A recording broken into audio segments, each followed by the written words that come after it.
Hello everyone, welcome back again. I am Professor Salim Mullah from PG Mosaic College of Engineering, Wagholi, Pune. In the last video lecture, we were learned how to find the width and depth for the rectangular section by using the shear stress formula. That is the tau is equal to SA y bar upon BI. Okay. Similarly, we have seen about the T section, and today we will learn how to draw the shear stress distribution diagram or how to find the shear stress for I section. Okay. Now this example is asked in May 2018 for 6 marks. Okay. So let us start with the example. An I section has the following dimensions: wave 300 mm by 10 mm.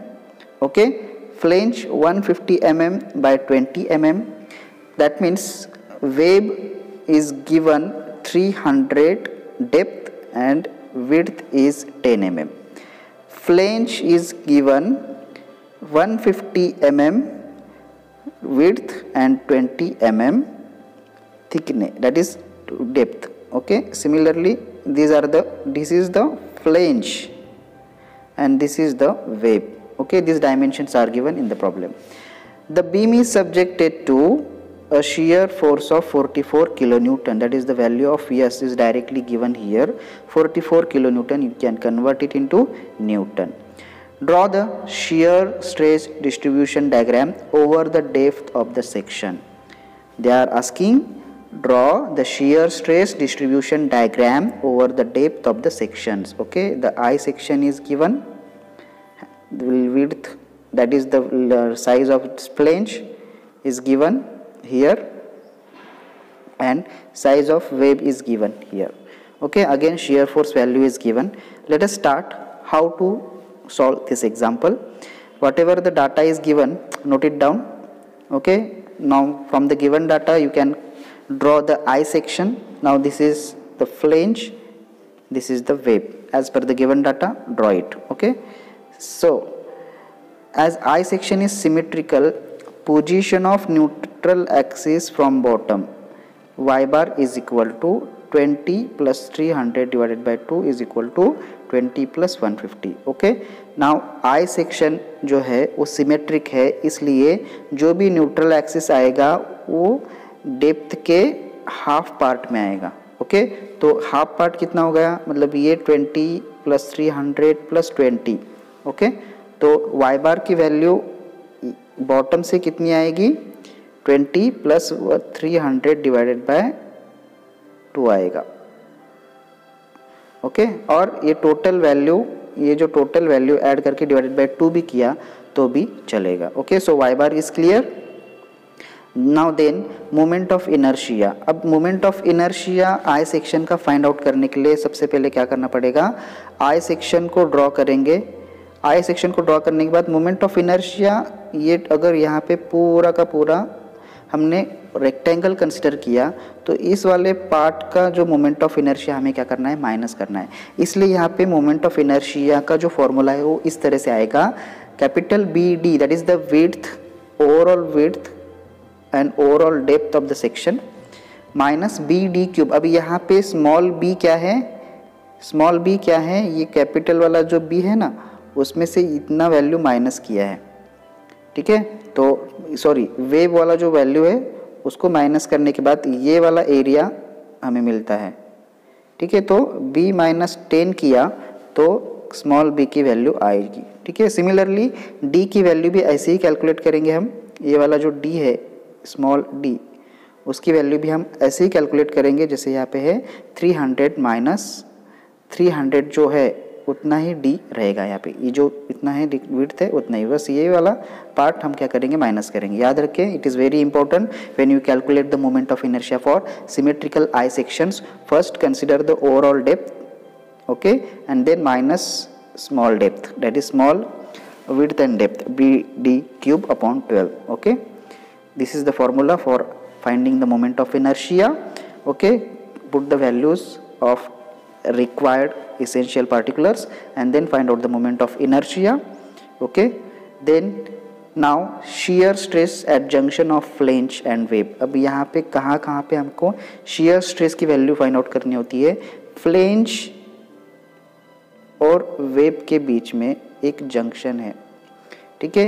ये flange की width अगर consider किया B1 और web की width अगर consider की B2, तो B1 and B2 के लिए हमें क्या करना होता है? shear stress की वैल्यू फाइंड आउट करनी होती है, ठीक है। तो shear stress at 1 that is the shear stress 1, मतलब यहाँ पे फ्लेंज के जगह पे shear stress क्या आएगा? SAY bar upon B1 into I। ये हमें फॉर्मूला यूटिलाइज करना पड़ेगा, ठीक है। अब यहाँ पे y बार की वैल्यू क्या होगी, a की वैल्यू क्या होगी, ये हम जानेंगे।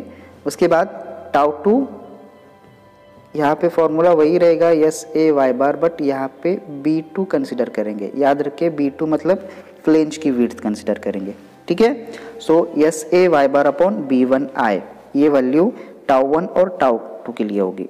एंड लास्ट में टाउ मैक्स निकालना होता है जो न्यूट्रल एक्सिस के करीब होता है, तो उसके लिए SAY बार वही फॉर्मूला है, बस हमें विड्थ जो है, जो आई सेक्शन की ये वाली जो विड्थ है उसको हम कंसिडर करेंगे, ठीक है। So let us see how to calculate the shear stress values at the junction। okay, now here B1 is 150 and B2 is 10, that is the ये फ्लेंज की विड्थ है और ये वेब की विड्थ है, ठीक है।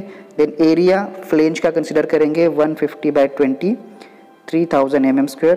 y, अब ये y क्या होगा हमारा?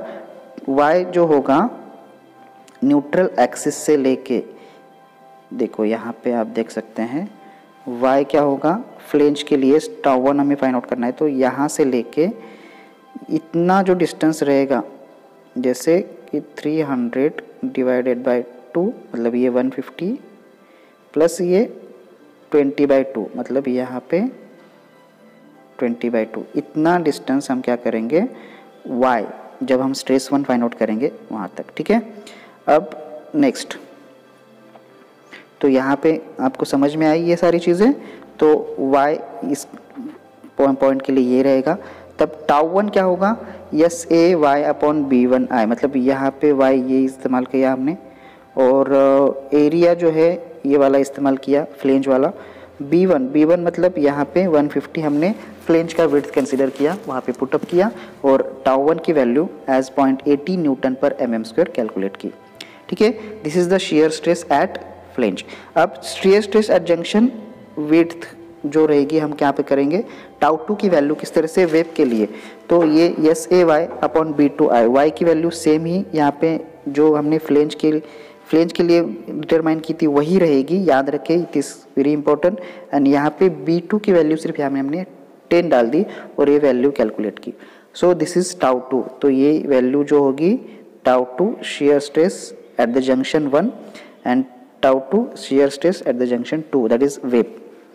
Okay, now next is shear stress at neutral axis. अब shear stress at neutral axis के लिए हमें एरिया जो है A1 प्लस A2, मतलब यहाँ पे एरिया जो है, एरिया अबाउ न्यूट्रल एक्सिस या बिलो न्यूट्रल एक्सिस हम क्या करेंगे? कंसिडर करेंगे।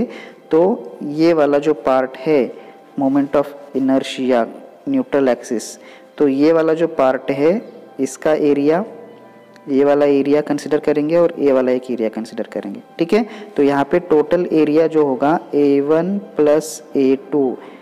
याद रखिए shear stress कैलकुलेट करने के लिए जब हमें न्यूट्रल एक्सिस की जगह shear stress फाइंड आउट करना होता है जहाँ पे मैक्सिमम न्यूट्रल एक्सिस होता है, तो कहीं से भी एक तो या बॉटम से ले सकते हो या अप से टॉप से ले सकते हो, ठीक है। तो इस सेक्शन को हमने 1 कंसिडर किया, इस सेक्शन को 2 कंसिडर किया, तो यहाँ पे इसका एरिया होता है 150/20 और इसका एरिया भी कितना होता है? इसका ये टोटल 300 डिवाइड बाई 2 150 होगा और ये विड्थ जो है वो 10 दी है, ओके। तो 150 इंटू 10, ठीक है। तो A1 प्लस A2 यहाँ पे आएगा। Got it? समझ में आया? तो ये हो गया एरिया, ठीक है। उसके बाद हमको y बार फाइंड आउट करना होता है। y बार फाइंड आउट करने के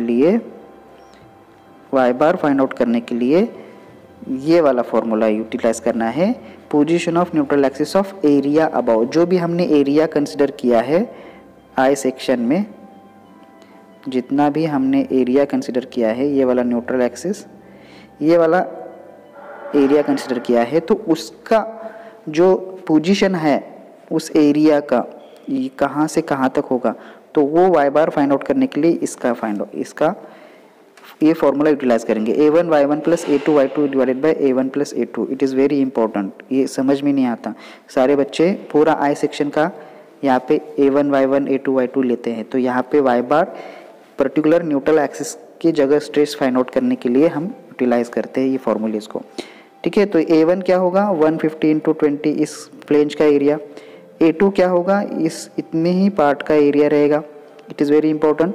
y2 y1 क्या होगा, यहाँ से कितना है 150 है, सॉरी y1 क्या होगा, ये 150 है और ये 20 है, तो 20 डिवाइडेड बाई 2, यहाँ से इतना क्या होगा y1 होगा और यहाँ से इतना क्या होगा y2 होगा, दैट इज़ 150 डिवाइडेड बाई 2। तो यहाँ पे आप देख सकते हैं ये वाला part, it is very important कि a1 y1 a2 y2 ये वैल्यूज़ बहुत इंपॉर्टेंट्स है, ये समझ में नहीं आती जल्दी, तो इसको याद रखें, ठीक है। तो in this way Y bar you can calculate and just put all this value. अब यहाँ पे बी की वैल्यू हम क्या करेंगे, जो न्यूट्रल एक्सिस की जगह विड्थ आती है ना, ये वेव की विड्थ है, तो वेव की विड्थ 10 mm है, तो यहाँ पे हम 10 mm पुट करेंगे। वही formula tau max is equal to S A Y bar upon B I. तो याद रखें एरिया जो भी हमने कंसिडर किया है न्यूट्रल एक्सिस के अबाव, वही उसका ही एरिया आएगा जो हमने कैलकुलेट किया है। वाई बार जो हमने इस पर्टिकुलर पोजीशन के लिए जो हमने सेंट्रॉइड फाइंड आउट किया है वाई बार वही आएगा, ठीक है। तो ये हो गया टाउ मैक्स की वैल्यू 14.78 न्यूटन पर mm स्क्वायर। समझ में आया? तो इसमें जब हमको शेयर स्ट्रेस डिस्ट्रीब्यूशन डायग्राम पूछा जाता है तो हमें क्या क्या कैलकुलेट करना होता है, tau 1 tau 2 and tau max, okay. ये तीनों वैल्यू अगर हम मिलते हैं हमको, तो लास्ट में हम क्या करेंगे, शेयर स्ट्रेस डिस्ट्रीब्यूशन डायग्राम इस तरह से फाइंड आउट करेंगे। लास्ट में at the end of this example just draw the I section what is given in the problem, then for this जितना हाइट था उतना बेस लाइन आएगा। फर्स्ट टाउ 1 की वैल्यू क्या आ गई थी हमें 0.80, तो यहाँ से यहाँ तक कितना जो भी इसका विड्थ थिकनेस है उतना यहाँ पे लेंगे हम, और यहाँ से यहाँ तक कितना 0.8 आएगा। स्ट्रेट लाइन थोड़ा जाएगा आगे, उसी पॉइंट के करीब दूसरा वाला भी है टाउ 2, वहाँ पे किया, और लास्ट में टाउ मैक्स, ठीक है, इतना आया। जितना ऊपर है सिमेट्रिकल होने की वजह से जितना ऊपर शेयर स्ट्रेस का डिस्ट्रीब्यूशन है उतना ही नीचे ही रहेगा, ठीक है। तो एक ही बार कैलकुलेट करना है, तो ये भी यहाँ पे टाउ 1, ये भी यहाँ पे टाउ 2, और लास्ट में यहाँ पे क्या हो गया tau max, okay. So in this way you can draw the shear stress distribution diagram for I section. याद रखें आई सेक्शन के लिए सबसे पहले हमें क्या करना है, सबसे पहले हमें टाउ 1 फाइंड आउट करना है फ्लेंज के लिए, टाउ 2 फाइंड आउट करना है वेब के लिए, टाउ मैक्स फाइंड आउट करना है इतने पर्टिकुलर एरिया के लिए, ठीक है। तो ये चीज़ें सारी याद रखें, ठीक है। आई होप ये सारी चीज़ें आपको अंडरस्टूड हुई होगी। कुछ डाउट्स रहेगा तो कमेंट्स में ज़रूर पूछिएगा।